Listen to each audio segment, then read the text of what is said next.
They want attention, don't they? They think that the reason we are successful, and some people in sales think, not you, but they think they could get by without the rest of the organisation, couldn't they? The guys in the factory hate them, don't they? They actually send them duds just to try to undo them. I was recently working with a group, and the factory guy said, I'm not going to a conference if any of the sales guys are going. I refuse to go to the annual conference because they just don't help. You know, they order, you know, it's silly because they ordered too many products or something. You know, so it's all back to front of it. And it's a need to control, isn't it, ego?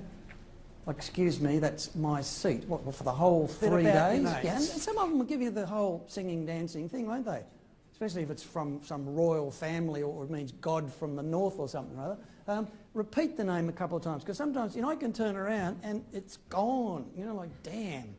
You nearly have to say again. I'm not saying I'm a goldfish. Write it down if you have to. And Lisa said, it's a nice sound, isn't it? Like, I've had people say, my name's Paddy. They say, what's your real name? Well, Lionel. Like, it's Paddy. You know, so okay, be called Paddy. Oh, it sounds like a girl's name or a little boy's name. Well, shut up.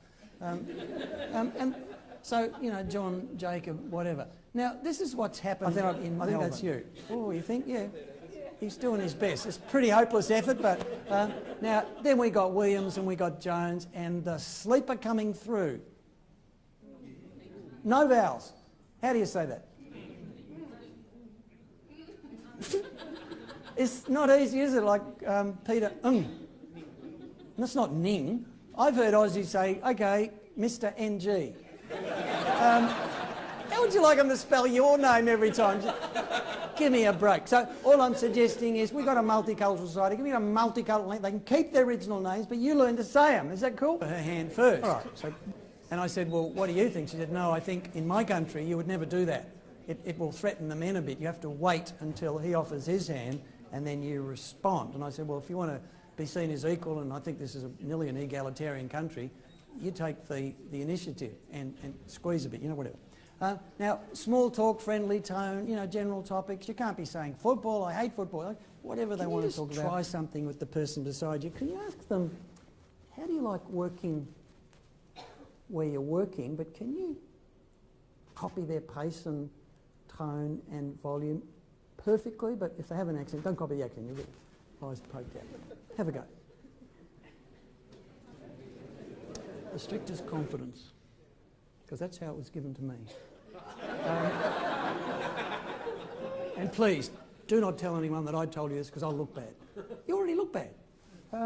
This woman has come top of the Australians' trusted people for 3 years at what they want rather than blunt at what they want. I had a father who was blunt and a man of few words, and a mother who was extraordinarily indirect about what she wanted. So you know, I think I can do both, but I know more with the direct or whatever. Imagine any chance you might commit to this today or whatever. You know, it's a silly way of going. What I need you to do is, but it'd be good if you could do both, wouldn't it? And know what you want. Now, I'm ambitious. What I would like you to do, and we're quitting at 6:30, is to just do a little brief negotiation. I'll give you a little bit of the background in a minute, but the person beside you, see what they sell or do or anything. So one of you is going to be a customer and we're going to do a real quick negotiation. We might actually do it. Do you understand? If they say, well, yeah, I'll give you $20 and blah, blah. Or it could just be a role play. So see what they got to offer and see who wants to be the buyer and who wants to be the seller. Can you do that now? If you don't come to a conclusion easily and quickly here, we might need to ask a few questions. Like, isn't it nice when they want to find out your needs? Last time I got a phone, this young guy who looked about 12, I don't know, maybe 14, he knew what I wanted. MP3, you know, I just wanted a phone, but he's given me YouTube. I don't want any of this stuff, because obviously he does. So back off a little and say, oh, let me ask you some more questions. Now, when you think you're there, and this is amazing, you can do it in 10 minutes, then say, all right, well, here's the deal, and it closes in, if you've made a promise, to deliver, and follow up a week later and say, just making sure that you're perfectly happy with everything. So I'm out of here now, so thank you. Let me, before I throw to these men, remember to fill in your passport, sign up for Sunday, sign up for all the stalls there or whatever. So Brad and Paul.